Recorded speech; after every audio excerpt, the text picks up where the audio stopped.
Hi, good evening, everybody. Hi, thanks for being with us. Happy Pride. I've got my Pride colors on. It's great to see everybody. This is Brian Nord, and I'm here with Mr. You're here with Eric Rojas, and I showed up to the call today, and I was like, "Oh man, I'm not wearing any bright colors today. So next time." Yes, yes. So thank you for being here. So tonight we're going to be exploring the notion of love bombing. And Mm-hmm. what love bombing is and how that fits into the construct or the model that experts use in defining a high control group or a culty type organization. And if we've not met, or you don't know me, or you're just tuning in, maybe you've been curious about something about the Landmark Forum or Landmark, or someone introduced you, or you're considering leaving Landmark, or you've been doubtful, or you've left the organization. Um, One of the things to know about our channel and what we're doing here is I recently left Landmark about 6 months ago, and Eric, several I've years been gone a back. little. Yeah, work with Brian. We work together in the centers, and I left Landmark about 10 years ago. So there's a little bit of a gap there, and Brian's processing some of what he's processing, dealing with, because it really, and we'll get into some of that now tonight, but some of the processing, it is something to heal when you leave staff, and so it's good to have both perspectives. Someone who's just recently left and someone who left almost 10 years ago. Yeah, and we have former, this is really, when we say staff, we're people who worked for Landmark, but also actively participated at Landmark for many years of our lives. And if you want to see Eric's story or hear from me, there's other videos on the channel. But what really started this whole thing is, oh, and I want to remind people, please, please subscribe and like this video. That will make a big difference. Subscribe, And if like, you and put on comment. and comment, yeah, we've got a live stream of commenting going on here. And Mhm. notifications will get, if you set your notification to notify you when our next live goes, you'll get a ding. And we're scheduled for Tuesday nights right now at 8 p.m. Central, 6 p.m. Pacific. And Mhm. you can translate that into your own time zone. So Yeah. anyhow, there's a great book. I have a little slide going all the way back. Here we go. All right.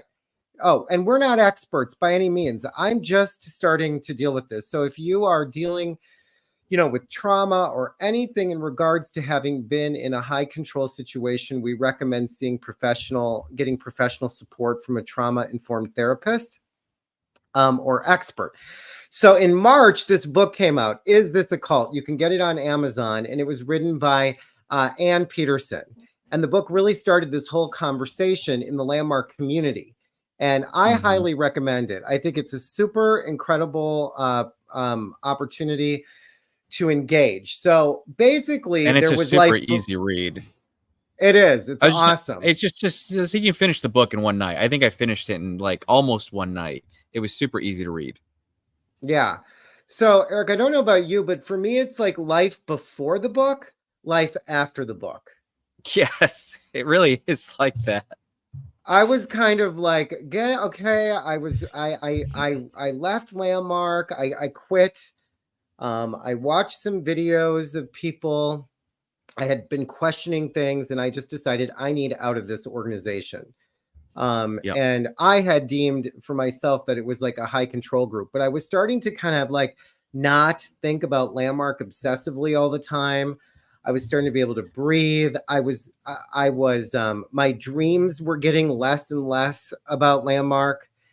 And then that book came out, and I literally was like gone for, I don't know, Yeah. it took me maybe a week and a half to stop not reeling over just over all the comments, the social media, my own anger came out. I put myself in therapy after that, and it took me an entire hour with the therapist to say, I'm infuriated. Yes. I'm infuriated with this whole situation.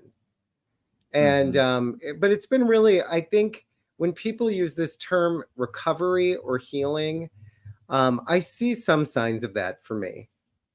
I've just really had to come to terms with that, that I was involved in something and completely all in, and I was misinformed and misled.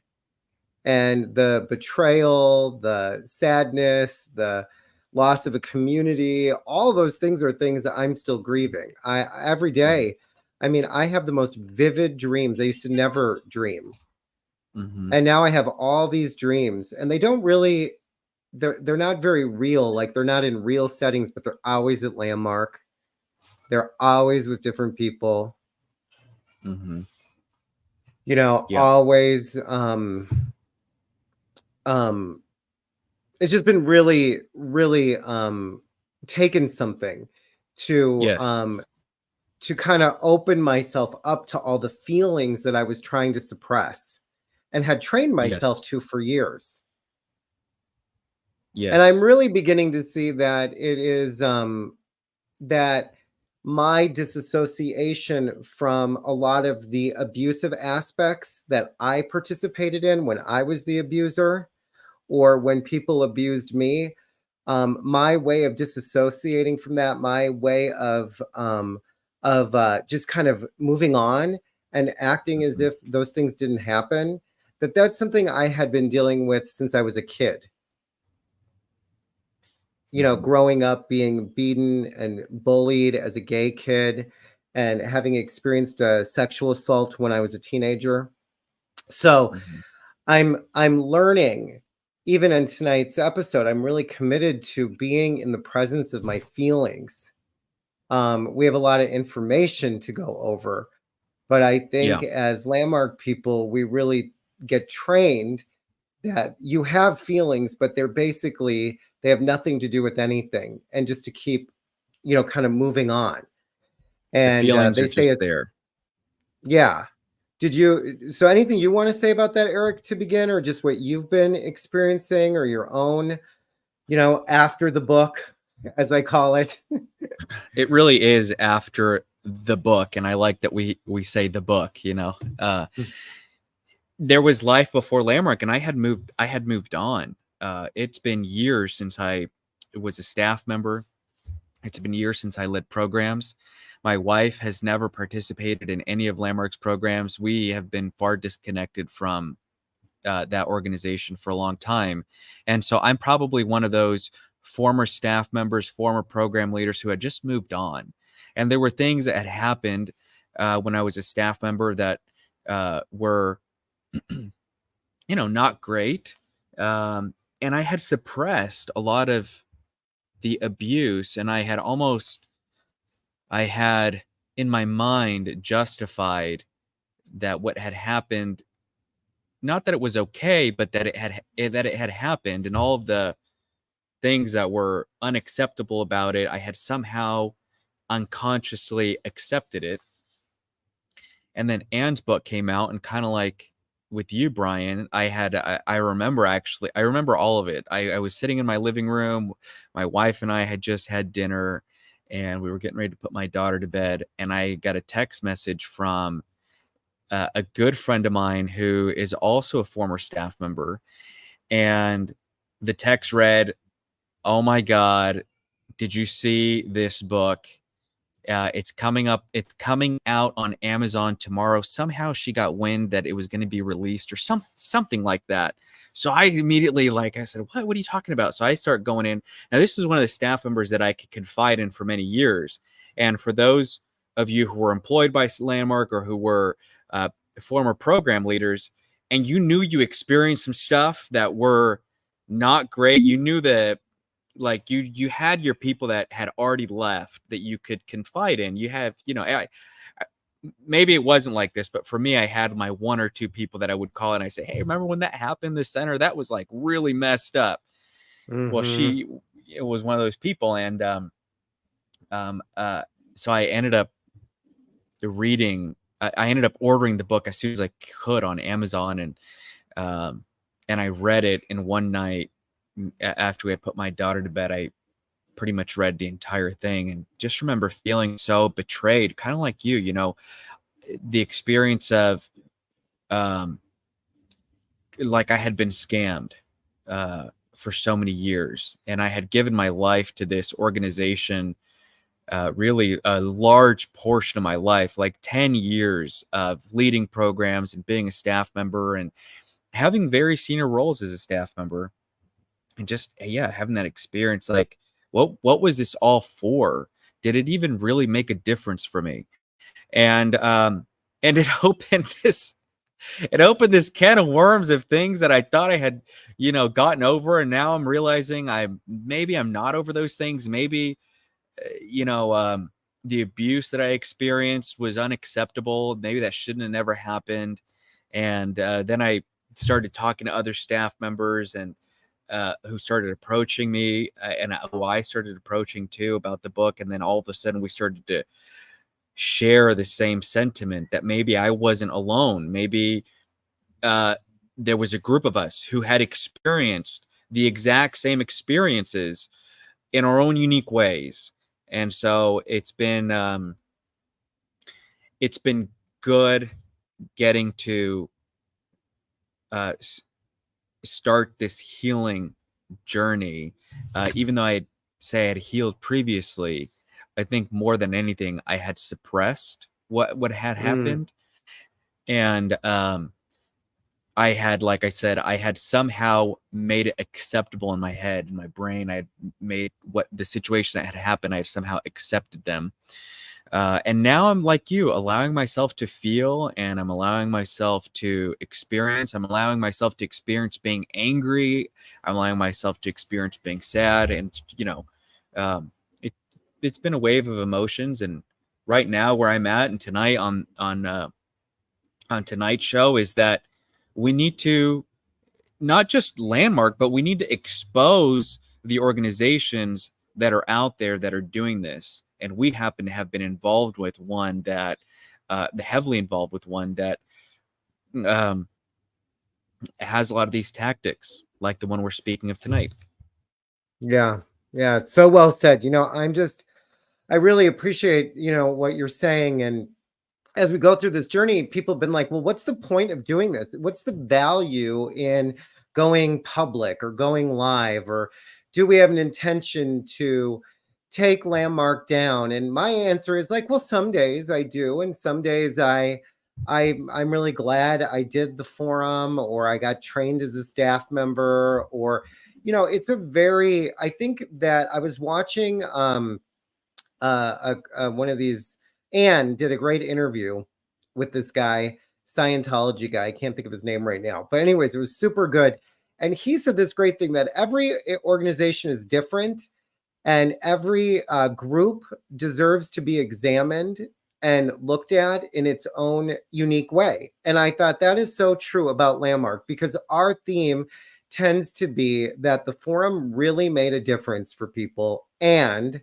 And then it all fell apart, and the sales tactics, and I was exploited, and they kicked me out because I couldn't go to a seminar leader weekend, and, you know, I gave 10 years of my life, and I quote unquote failed, you know, and all these different, you know, the whole insanity of the system that is what produces money for Landmark. And I always thought we were on this mission. So the mission of having transformation be alive and real for all people, of having the world work for everybody with no one left out. I always really thought the company was designed for that. But I am really beginning to discover, after going through now 50 years of history of Landmark and all sorts of information that my eyes was never seen or privy to, that I believe that really it's a world that worked for Werner, and it kept most of us out. And yeah. I really feel like they took this, you know, that my empathy and love for people, and my heart and my my showmanship. I was an actor before I did this as a theater student. Like the joy of being in the stage and all of that, was really weaponized to have this company be successful and to be a cash cow for a man who's not supposed to be part of it. And that lack of Yeah. transparency and lying, and I am more than welcome for Landmark to prove me wrong in that assertion, but from the court documents and all the different stuff that has been coming out, it's just really obvious that this was not what I was told it was. And so you walk Yes. out and it leaves this question, and the question is, okay, like when you spend 26 years, or for you, your decade, however, and then it's like, okay, I mean, what it's like to have that whole reality kind of fall apart around you, and all those relationships and all the people that and what all of it meant to you, and have it kind of like fade in front of your eyes, and you kind of feel like you're in a you like you were in a trance. You were just kind of sucked into this world. Yeah. And the question Mhm. that really is at the heart of this whole thing is the question, how did I get here? Now, that's a question I've been asking myself, but it's a powerful question for anybody to ask themselves. So the whole point of these Mhm. conversations that we're having is to make sense of this whole crazy Landmark experience. How Mhm. after decades of commitment and loyalty can someone walk away needing to heal? I have now heard from every single person that was a hero of mine when I was a new little Landmarky 20-year-old doing the curriculum for living, the forum, the advanced course, my leaders training program, it's called now. They all called me telling me about years needing of healing Mhm. after spending decades with Landmark. That breaks my heart. Mhm. I didn't know that that was people's experience. As one former forum leader put it, feeling used, she felt used, then thrown away, and then threatened. Mhm. So this question of how did we get here is really what this whole channel is about for me, and what you and I are Mhm. doing. And the other question I have is, so in Landmark, you're really trained. Landmark is not a cult. I mean, there's a definition of a cult. I always find it funny because at Landmark, they make up definitions of other words like enrollment. So there's Mhm. all these new definitions, but cult, we stick by the dictionary. Yeah. However, Landmark and large group awareness trainings consistently end up on every cult and control group experts list. Why? Yeah. If I was somebody questioning this, or if I was a graduate who was like, no, Landmark is not a cult. A graduate, by the way, is like what we mean by a member, somebody who's like currently in Landmark. Well, why does Landmark? Is that just a bunch of haters out there? Do you think the purpose of their lives is for people to just be, like to be made invalidated? Or maybe it's for people to live healthy, happy lives? Mhm. So supporting people in leaving this type of situation, maybe that is more about living a life you love than what even I went through or what I was doing as a staff member. So anyhow, I could go on and on. I got a little bit on a roll. So tonight we're going to talk about this. So when you talk about these high control groups and cults, they use a term called love bombing, and it's like one of the Mhm. elements of a group. So tonight we're going to read through what this is, the definition of it, and then And we're we'll going to read through discuss it. these. Yeah, We'll read through these all at like all of them, and then we'll kind of go back and forth, and we can share our thoughts. yeah, exactly. Okay, good. Go ahead, Eric. You can read them. Okay, so what is love bombing? And we went to Chat GPT to get these definitions because we love Chat GPT, and why not use it, right? And I thought the Correct. definition was spot on, because a lot of times you hear love bombing kind of in a relationship, but you don't really hear it, or you're now hearing it more in groups. But initially, if you Google it, right, you'll see a lot of, well, how does it work in relationships? So I love that we're doing What is Love Bombing Landmark Edition. So, Yes. what is love bombing? In the context of a cult or high control group, love bombing is a recruitment and retention strategy used to attract new members and secure their loyalty and commitment to the group. Here's how it typically manifests in such settings: warm welcome and intense affection. New recruits are greeted with overwhelming warmth, enthusiasm, and affection from current members. This creates a strong sense of belonging and acceptance, making the recruit feel special and valued. Ding, ding, ding. Okay, good. So that element is definitely at Landmark. Okay, good. Next one. Yeah. Inclusive and supportive environment. The group provides a highly inclusive and supportive environment, often offering help with personal problems, providing a sense of community, and making the recruit feel like they're part of a larger, caring family. Ding, ding, ding, ding, ding. Yes, keep going. Intensive social interaction. The recruit is often surrounded by group members, participating in numerous group activities, meetings, and social events. This constant social interaction helps to isolate them from outside influencers and reinforces the group's ideology and values. Yes. In fact, Rick Ross, who wrote the foreword to the book, said that Landmark has one of the strongest subcultures of people Mhm. that he's ever seen. It's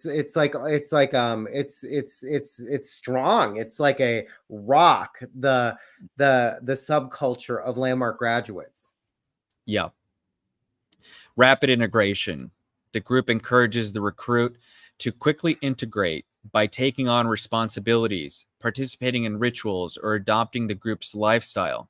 This rapid integration helps to deepen their commitment and dependence on the group. Hello, introduction leaders program, leaders training program. Boom, boom, boom. Yes. There it is. Assisting, Hey, I was going to say participate. it Yeah. happens well before then. I was a group leader in my first seminar. So you Yeah. start integrating. Yes, exactly. Okay, good. So that's all love bombing. Okay. So it doesn't actually sound that bad, by the way, yet. Keep going. Yeah. The goal of love bombing in this context is to create a high emotional, is to create an emotional high and a sense of euphoria, making the recruit feel exceptionally valued and indispensable to the group.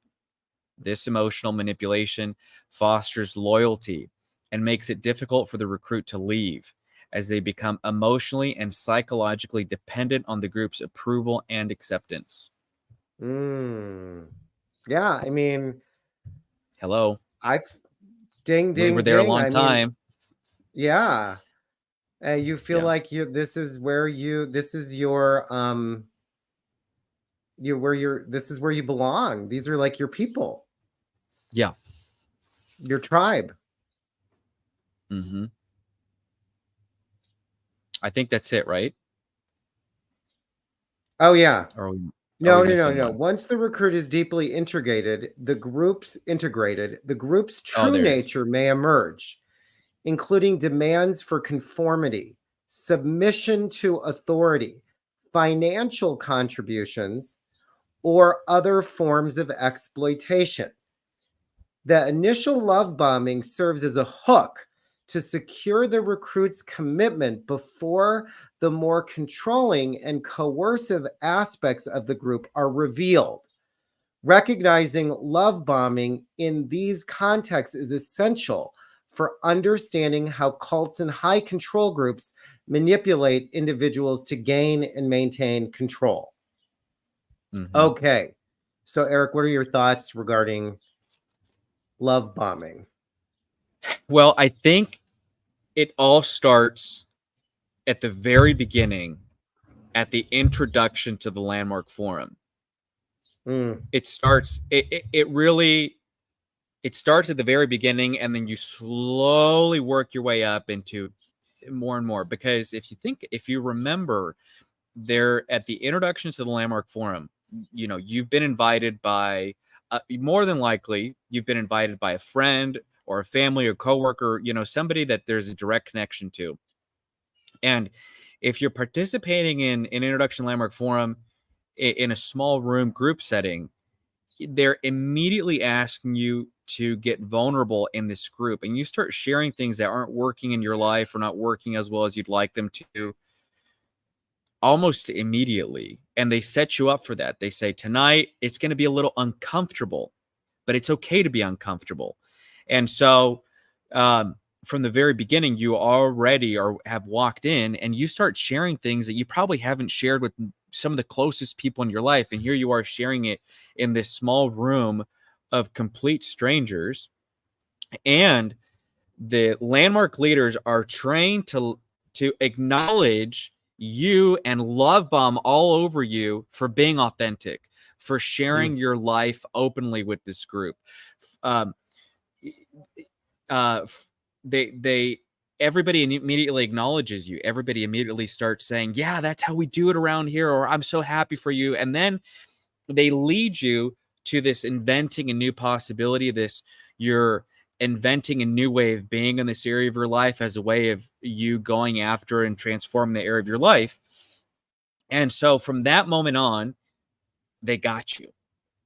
Because now you know that the way you play here is you be vulnerable, you open, you share yourself, and in exchange for that, you will be loved, you will be acknowledged, you will be used as an example. And then it moves into, the other programs, as you know, that you make it into your Landmark Forum. But even on your way to participating in the Landmark Forum, you're constantly getting calls from your friends and family, from the staff in the center. I mean, I was one of those staff members, right? You're getting calls and you're just reminding them that, hey, just, like you're going to want to withdraw from this course, and that's normal. At every single stage leading up to the Landmark Forum, they are conditioning you to prepare you that you are going to be uncomfortable, that this is not going to be an easy experience, that you're going to want to withdraw, that people in your life are going to tell you you shouldn't participate in this, the people that you're telling, that your work's going to tell you you need to show up to work, all of these excuses, right, that are normal part of life, but they start to condition you. And so when you get to the forum, you finally make it, and the people that are interacted with in the Landmark Forum that start questioning the forum leader in front of the room, that start asking questions about, well, what's this stuff that I went on Google and I started looking up Landmark Worldwide or Landmark Forum, and like the second thing on Google that automatically populates is cult. What's that about? And the forum leader immediately shuts that down and says, that's not here, or, finds a reason why what you're trying to question or anything like that shouldn't be happening. And so if you're a participant in that course, you now know that is not how you participate in this group, that the only way for you to participate is to forward the action. How you forward the action is you share vulnerably, you share openly, and what do you get in exchange? Praise. They clap. You feel included. Now you're part of the community. Now you're part of the group. So, well, you can also see the whole, when I'm listening to you, I was following you, and I'm also getting that what they introduce in the forum, what they're kind of setting you up for in this uncomfortableness is something that there's a video about it with Werner Erhard called Ruthless Compassion, right? Which is kind of like a tough love style of delivering something. So in the forum, when the leader is tough or maybe pushes somebody beyond their boundaries, or suggests that their rape is a story, or that that didn't actually happen, that rape lives in language, or whatever, whatever kind of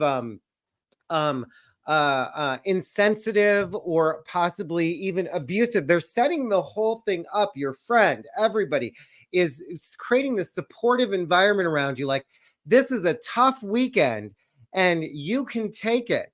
But they're love bombing you into the course is what you're saying. Yes. And they're at the same time setting you up, or like beginning your indoctrination into being abused, into being, that creating they're setting it up to make it okay that Yeah. person interacted with people that way. I get that. That's super. I didn't look at it that way. I know for me, what I was noticing, is that what you were saying? Yeah. Yeah, I didn't mean to cut you off. I was thinking that No, the no. person Yeah. who, okay, so it was Gay Pride weekend. So this was literally the same weekends that are happening now in 1997. And people say that in groups like this, that they're accused of preying on vulnerable people. And I always think, well, I'm not vulnerable. But if I'm really honest about when I was 20 years old, I had no community. A Mhm. few months before I was at the Gay Pride weekend, I was literally on the floor of my kitchen crying because I felt so alone and confused. I was disconnected from my family at that time. I was not there, over religious fighting about my sexuality and that kind of stuff. And and I would go to things like Gay Pride. This I wasn't at the parade. I was at like the events the day before, hoping to meet people, hoping to have friends, trying to make, kind of be have a community, or meet somebody. I wanted somebody to love so bad. And Mhm. but I always just would walk into those places, sit and drink a coffee, and then kind of leave. So, anyways, on that day there was a tornado, and they told everybody to leave the festivities and get into shelter. So I went into this coffee house, and this guy comes up to me, and he is um super handsome. And he comes up and he introduces himself to me, and he says, "Oh, I noticed you over at the festivities." And he's telling me, he starts asking me all these questions like, "Well, what do you see possible for your life? And if you could have anything you wanted, what would it be? And you're amazing." And I'm thinking, "Oh my gosh, like my knight in shining armor has Mhm. just come through the Just door." arrived. I know. And I am like blown away. I felt noticed. I felt seen. I felt loved. Like, I mean, not loved, but like affinity, like attracted. I was blown away. I almost was speechless. I could barely hold up the conversation because this handsome man was talking to me.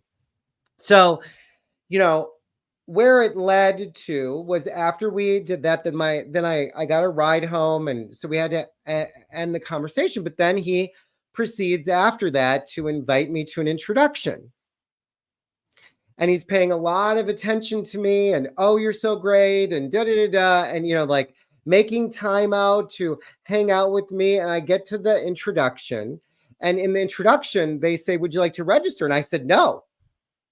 And then he kind of pulled me aside and gave me those big brown eyes, and I was like, "Okay, I'll sign up."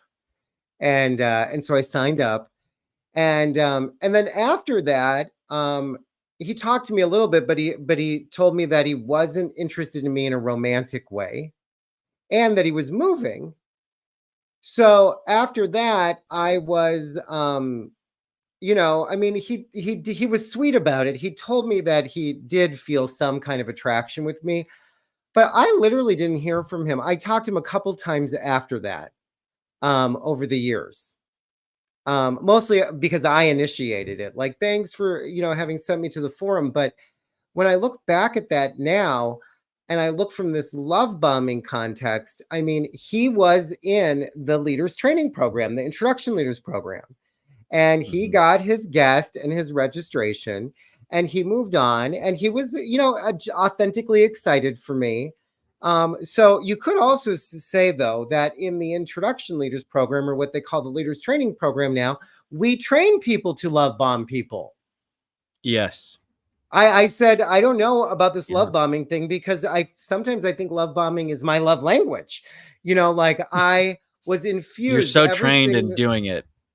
Well, plus everything that they said here, this is not all bad stuff. If you go back in this thing, having an inclusive and supportive environment, helping people, a Yeah. sense of community, you feel like you're part of this larger caring family. I felt all that and I loved that.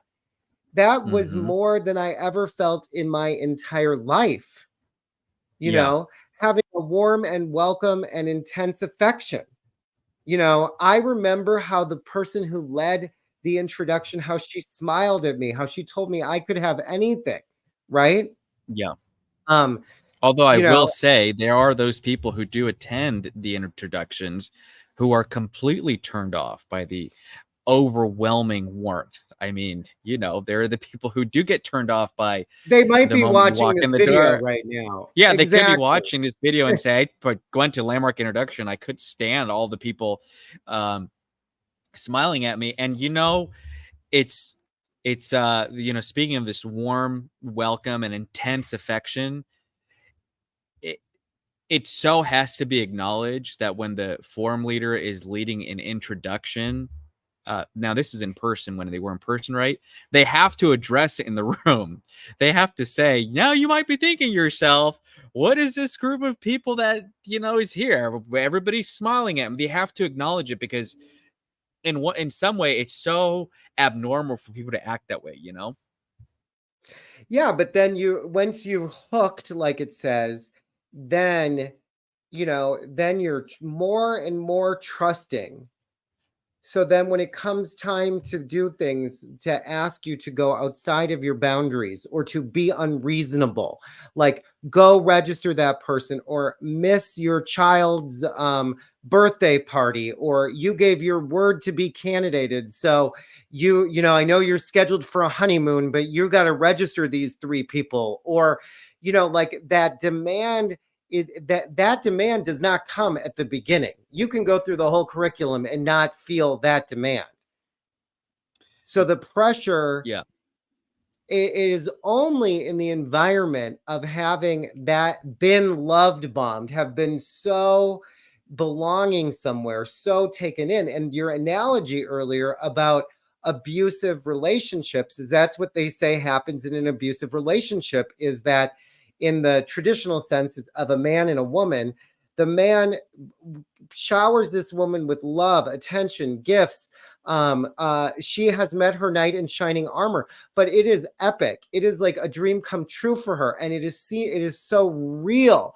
So when little abuses start happening, she can forgive that because she knows that they are in love and that this is her person. And then he can apologize and clean that up. And how often did our center's division director or our center manager or our committed listener or the production supervisor, if you're on a team, snap at you, yell at you, or do something, or ask you to violate a policy or any of those things, and then later come back and clean it up with you. Yeah. The only thing that keeps people in those kind of conditions is got to be a very strong foundation. Yes, And and that's that why it starts foundation, early on. That foundation starts at the introduction, goes into the Landmark Forum, goes into the advanced course, and slowly but surely they start to um, uh, indoctrinate you into that. This is normal, and it's a cycle. It starts with the being loved, and then there's a moment that happens where they're going to ask you to be unreasonable. There's a moment where they're going to ask you to produce results for the organization, and you'll be dealt with for not producing those results for the organization. And by the way, this isn't just staff members, this is graduates, people who assist. It happens all the for time. sure. And then there's the Oh, you it's say all sorts okay, of, like, yeah. yeah, you're being nice. Like the people who's the course supervisor, somehow that person who gave up paid for childcare for the weekend and managed all the different aspects of the room and the participants' well-being, but there weren't enough guests on Tuesday night. Somehow she gets dealt with for the guests on Tuesday night. That kind of Yeah. stuff. Or me, It's ridiculous. I didn't register somebody by 11 o'clock one morning, and then it continued to 1 o'clock. So then the big regional director executive lady who looks like Marge Simpson's sister pulls me out of my chair and puts me in the middle of the office. And I have to stay in that chair until I get what is, because she said I was on it. So I'm not leaving that chair till I get it and I get off of it. And I just sit in that chair for hours, as this was in the New York Center, as what seemed like hundreds, maybe it was just scores of people walking by, looking at me. What are you doing? Laughing. It was so humiliating. Mm. And I wouldn't even, and I avoided her after that. But I was so embarrassed. It's not like I would even, but I wouldn't think of leaving because this is my community. Your supportive environment. Yeah, it now becomes It's your way more than environment. it's more than just a supportive environment, like having a book club. This is your world. It's everything, really. Yeah. Yeah. It is a bond that is getting created. And it's deep. Yeah. And then the love bombing, how you get out of those situations is, you know, the apologies or this person never apologized for anything maybe in their whole life. But how that abuse cycle continues is then somebody apologizes or restores their integrity or whatever, and then you forgive them and life moves on. And then the next thing happens, or then you become the abuser all over again. Yeah. And this is just, and I don't think this in 2023, this stuff was happening and because I left at the end of 2023, it was happening just as much, just in different ways, because it's, you know, people are working together on Zoom. And so there's a lot of emotions with all the being on, just imagine being on Zoom for 10, 12 hours a day straight. No. Working with other people. And what it's like being by yourself in those hours, all by yourself, you know, like you haven't really even seen people in a long time. So people would like lose it. They would just kind of lose it. And you had some sensitivity with that. But that again protects the system. Like, why are we working like this? Why does this even matter? And does anybody bother to care if any of this is healthy or going to end up becoming damaging for people down the road? You know, so in that system, if you are willing to put up with all of that stuff to have the power magic of transformation alive, that's how I look at it. I was willing to even be humiliated at times. I was willing to have to beg for forgiveness if I was a jerk. I really was, all in the name of this mission, because you know, look, we have this technology, this work. We have this new possibility for what it means to be a human being. If people got this, we wouldn't have wars. We wouldn't have politics with everybody fighting with each other. I'm right, you're wrong. The world could work. Well, you're just completely indoctrinated into believing that that's ever going to happen by you just sitting in your chair and working there. But they get people to the point where you believe that stuff. And so you're willing to tolerate the being embarrassed, the being humiliated, the being, you know, verbally abused and all that stuff, because you think that all the stuff you just shared is going to happen when it's just not going to happen. Oh yeah. Not and you are the one. There. You are the one, Eric.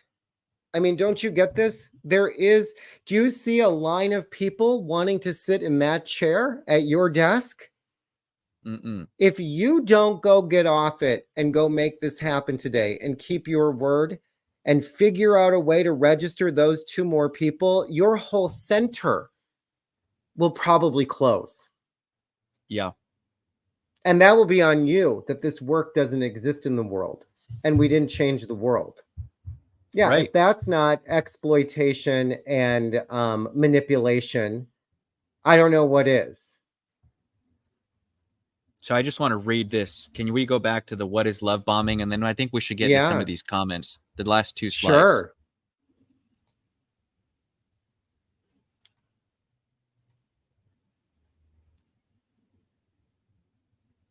Because I see some good comments in here. Yeah, I'm going through which one do you want?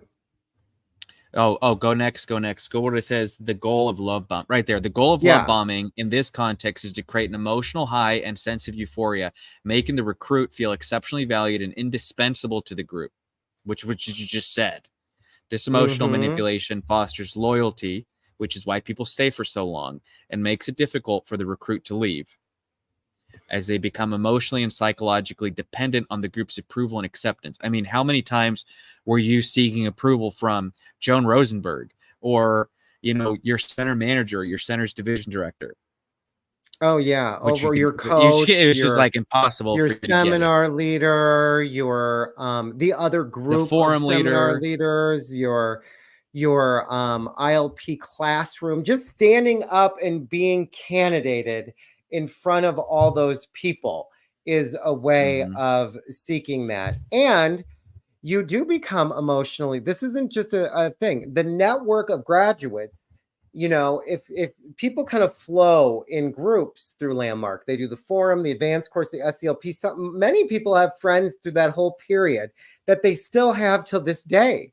You mhm. develop this emotional dependency on the people around you. Now that's not necessarily a bad thing to have a tribe. The problem is where it gets into this final piece, is that once the recruit is deeply integrated, the group's true nature may emerge, including demands for conformity, Yep. submission to authority, financial contributions, which could also include your time. It's Mhm. very expensive to do Landmark as a person who assists, or if you're in the academy, Yeah. Or that's how about taking expensive. pay cuts? Taking pay cuts at Landmark, when you're employed by them, or being grossly underpaid for working the amount of hours that you work. Or yeah, or being told you there's bonuses, and the bonus structure is like a word salad in and of itself, doesn't make any sense. The Mhm. initial love bombing serves as a hook to secure the recruit's commitment before the more controlling and coercive aspects of the group are revealed. Recognizing love bombing in these contexts is essential for understanding how cults and high control groups manipulate individuals to gain and maintain control. Yeah, I Yeah. mean, given who you are, Eric, given who Mhm. you are, you're going to Yeah. have to take that demotion. Given who you are for this Yeah. organization, do you think I would ever ask for a raise? And first of all, I'd never ask for one. But then, second of all, in that construct, if I asked for a raise and they declined it, do you think I'd be like, okay, sorry, you give my notice? No, you are entwined in that. You are the answer. You are the Yeah. future, a future that Yeah. never gets fulfilled. Nothing really ever Future changes. gets reinvented all the time. Well, it gets reinvented in words so that you can go be busy and work on it, but none of it ever translates into anything that is more effective. Maybe this new reinvention is doing something like that. I think they know all these things, so I I think don't they think are so. behind the scenes reworking some of this stuff. Oh, I do. I mean, I think they're not idiots. Um, They're okay, so let's go to some of the comments. Okay. okay. All right. Well, there was a comment earlier that I thought was really good, which was, it says, curious, how did the story or the book trigger your suppressed experience? What was the tie? And, I just Mm, want to answer this because, I like with you, I've been having really vivid dreams. And I'd shared this with you after we did our first interview. And it's just me remembering the scene of being in mm, the scene of being in the center, and the center manager putting both of their hands around my neck and saying, we got to keep this target. And I just keep replaying that in this dream. mm, mm, And so when I read Anne's book and she starts talking about the allegations against Warner and how abusive he is, I immediately was like, "Oh, wait a second. That happened to me." I clearly remembered it, and now I've been processing it and trying to get it out, and mm. you know, um, like actually heal from this, right? But the tie for me was the book opened up all these things. And then I started remembering when that center manager was being racist with another friend of mine in another different center because she was African American. And it's just like all of these things that all of a sudden start coming into mind, all the things that I thought maybe were normal in this organization because that's how people treated each other. And then I realized, wait a minute, this is like not normal. This is very culty, very high control. So that was my tie for me. I don't know if there's anything for you about this that you shared about your experience of being in the center. And well, I knew I was just in reading the book, one of the biggest things for me that was such a big deal was I believed every word of it. I was walking in suspicious. Like I didn't think when she talked about Werner abusing his staff, and you could get it was like in these short fits or temper tantrums. Those short, angry temper tantrums, blah, blah, blah, blah, blah, blah, and then it be gone. That is all through Landmark. These kind of out of nowhere, kind of loose, like, and I just was like, oh, it was, at first I was like, no, there's no physical abuse. And when it was to me just obvious. And then after the book, my a really good friend of mine shared with me a situation where there was physical abuse similar to yours, and it broke my heart. I cried for 3 days. I'm like, really? It's like I had promoted this person and I felt like, wow, I put you in that position. I would never expect in a million years that someone would ever do something like that. And it just opened up from there, and it was like, wow. And then to read, to understand, there's a lot in that book that really is, you could write like 100 books from that book. There's so many different things. So as I've kind of re-examined it, like she talks about large group awareness trainings, that term has almost been completely scrubbed from the internet. And that was at one time a very, at first it was kind of like, yeah, this is Est Forum, they're a large group awareness training. Then when they got a bad name, oh no, we're not. When I did the Introduction Leaders program, leaders training program thing, it was they would say, no, we're not a large group awareness training. But Landmark is definitely a large group awareness training because Werner Erhard commissioned a study on large group awareness trainings, or he was behind, or not, maybe didn't commission it, but he was like a supporter of it or whatever, in using that term. So it's like, so he was willing to support the one peer-reviewed study on Landmark. He was willing to study, he was willing to be behind that. And they were willing to say, we are a large group awareness training. And then fast forward, when it becomes not a cool thing to say, or people think of that term in a derogatory way. Now, of course, in my corporate Q&A, no, we're not a large group awareness training.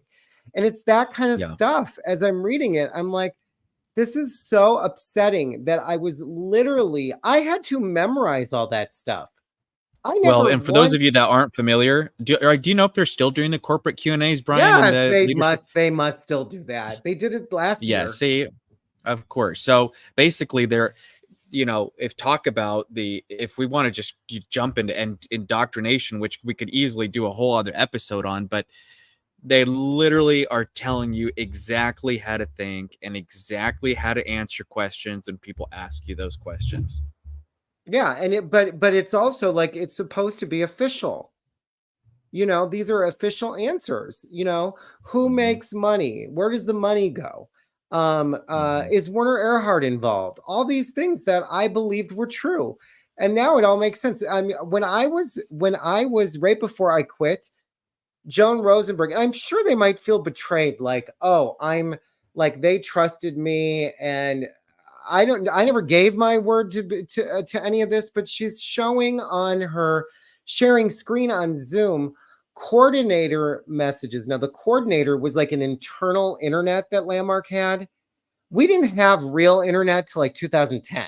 at Landmark. The Mhm. staff did not have internet forever. And why is they had something called the coordinator, which was like this old DOS, like if you think of war games system from the 70s, but it was I can't believe Landmark didn't have email. They had to incorporate a whole email protocol because they couldn't email. correct. So email was, but what was happening was there's this thing called the coordinator, and it actually it was an email system. It was one of the original ones, and they kept it way after the internet came out for well into like 2009.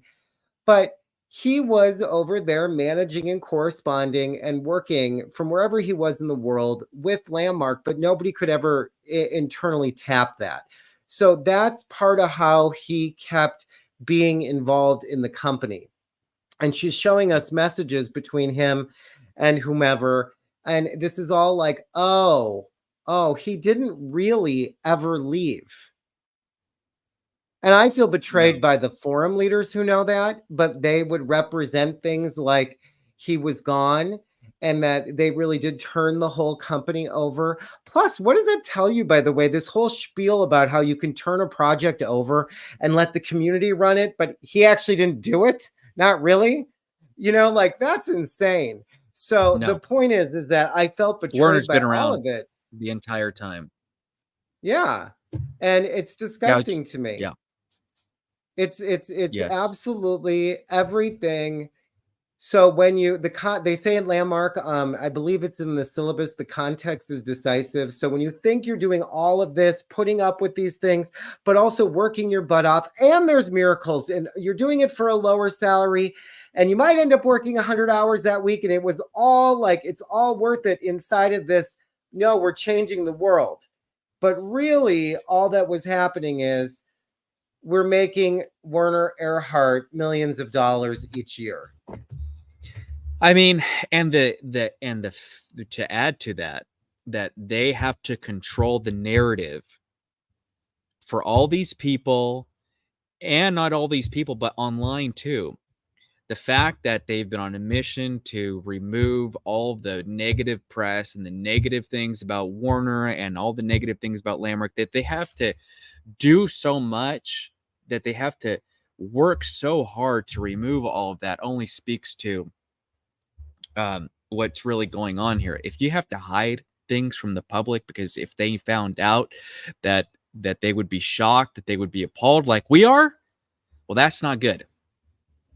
Yeah, there's this really interesting article from, it was called something like Dearest Werner or something. Well, we can actually talk about it on one of these episodes, but it was like a two-part newspaper set of articles, and the people who were executives and who were on staff and worked in 1989, I believe it was, they were literally complaining and saying and outraged and accusing the corporate culture of the exact same things that we're saying in 2024. And all this, it's the same thing. Yeah, it's like the spinning that it's better, or those were the old days. No, we're living the old days.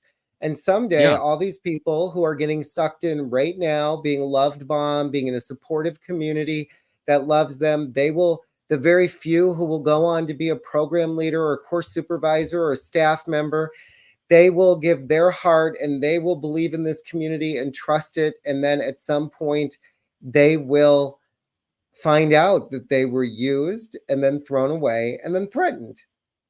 Yep. And there's decades upon decades. I have now spoken to countless of people over decades who've had that exact same experience. And the point I made earlier in the evening is that still underneath it all, the difference between our group and many of these other groups is people still, for some reason, most of the people are thankful for what they got out of their initial participation during that whole love bombing phase and out of the transformation in the forum.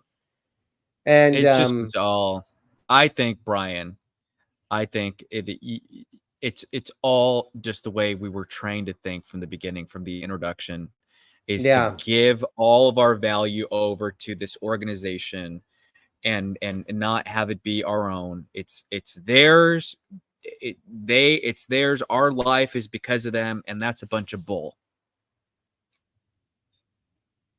thank you. So Yes, and they have. I've gotten many comments about my shirt tonight on our comments, which I love, which is so great.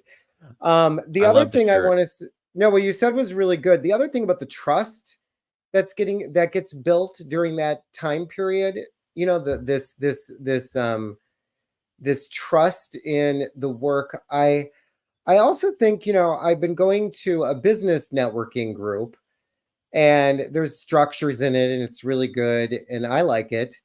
And you know, I participate in the 12 steps, and you know, having a supportive community, even if that community might become like love bomb you and take you in and be, you know, when you walked into a center, my job as a center manager was to have that whole place, when someone walked in, like they could feel it viscerally, that there was a Mhm. magic in being there. There's nothing wrong with creating space like that, or energy, Yeah. or loving people, or being supportive. It is this whole thing about then setting it all up for control.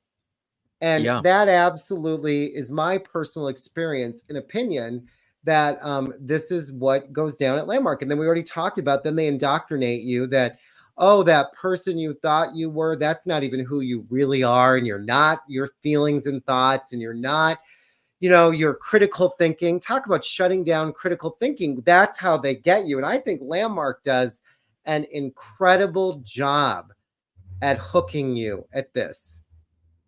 Of course. Many Of people. course. You know, there's a lot Because of they people who can just use drop you. out. Yeah, go ahead. Well, yeah, they do an incredible job at hooking you, because then they can use you for your time and all your money.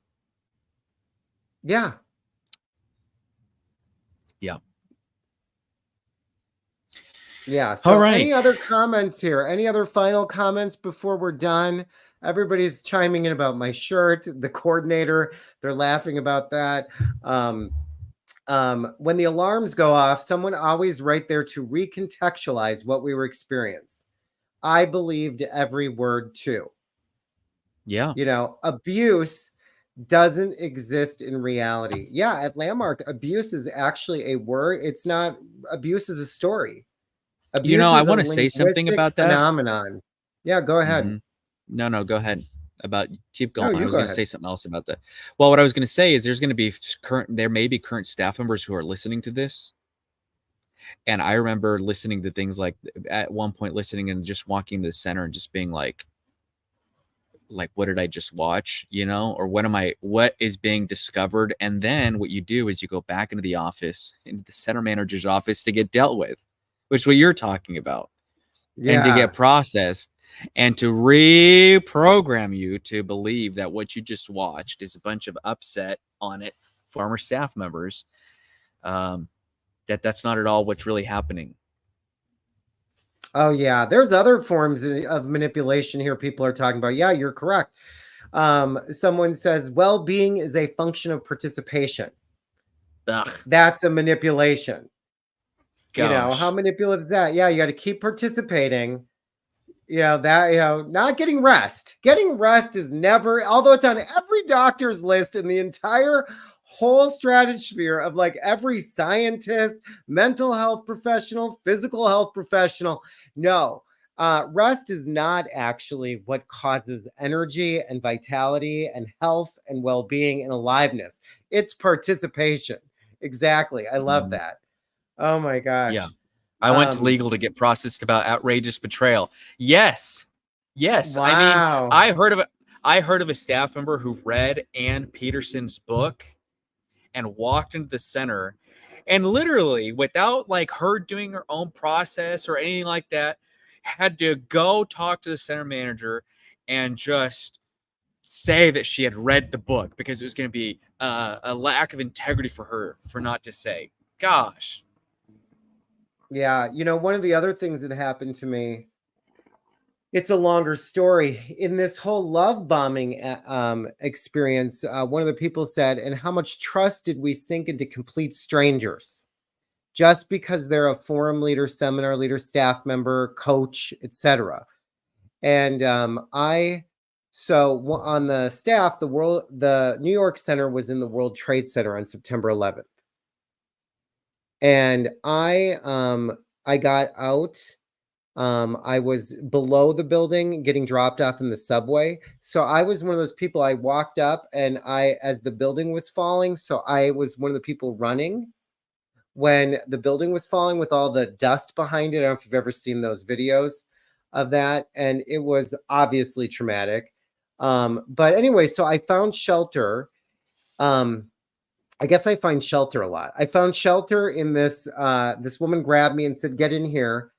And it was a weird thing. So all these people are together, and yet there was a couple of gay guys in there, and I noticed that they were flirting with each other. And I'm like, you guys are hitting on each other right now in the middle of like the apocalypse. But I was like noticing this whole thing, like, kind of like gay guy catching the other gay guys, like gaydar going off. And I was just so messed up that I was even noticing that or thinking that. So fast forward, it's the end of the day, and I walked for hours to my manager's apartment, and they put me on a phone with one of these consultants, and I was telling her about this. And I thought I was like in a separate room by myself, but I guess my manager overheard. And about 2 weeks later, at one of those seminar leader weekends, she's like, "Well, I was totally upset about the World Trade Center, but Brian's over there cruising guys." And there's so many moments in Landmark that I've done, that other people have done, just outrageous kind of violations of people's that wasn't her story to tell. And that really, people still tell me that story and how funny it is all these years later. And that wasn't at all the case. I was completely devastated. I thought the world was ending. I thought I was dying, And by the way, that one conversation with the consultant, that's the only it wasn't a health professional, but that's the only kind of counseling we ever got. And the next day I went back to work and was handed a list of people to call. And the week after that, I started having my target again. And it was as if we didn't just go through one of the world's worst experiences. I mean, everybody was traumatized in the world, let alone people who were actually living through it. And and Landmark's response to things like that, or even the pandemic, is just really highly inappropriate. And the control actually just gets even higher. It's not a pretty scene. So anyhow, this love bombing, what would have you put up with all that? Well, you're part of this amazing thing. You've been loved. You have a community. You have this world, and you think it's all for this greater cause, and you're in, and you're willing. In those circumstances, if you're an empathetic person like myself or like you, and you have a stand, and you really see that you're changing the world. Now it sounds so ridiculous that I thought we were changing the world. Yeah. But in my mind, no, I'm on this cause, what religious people would call a righteous cause. So anyhow, well, we thank you all for exploring this with us. And, please like the video if you found this useful, and please subscribe to the channel, and you can hit notifications to know when our next live stream will be, which is next week. Which is every Tuesday night at 8 p.m. Central, 6 p.m. Pacific. And, everybody be kind to yourself, and keep having these conversations, and keep sharing this. And, it's powerful to be unpacking all this as we go through it together. Yeah. Anything else for you, Eric? Thank you, Brian. No, I was just going to say thank you, Brian. And thank you for everyone who was here, and the comments and the participation has been great. It's as equally valuable for me and for Brian as it is for everybody else involved. Yeah, there's a lot of value in doing this. All right. Good night. Yeah. Good night.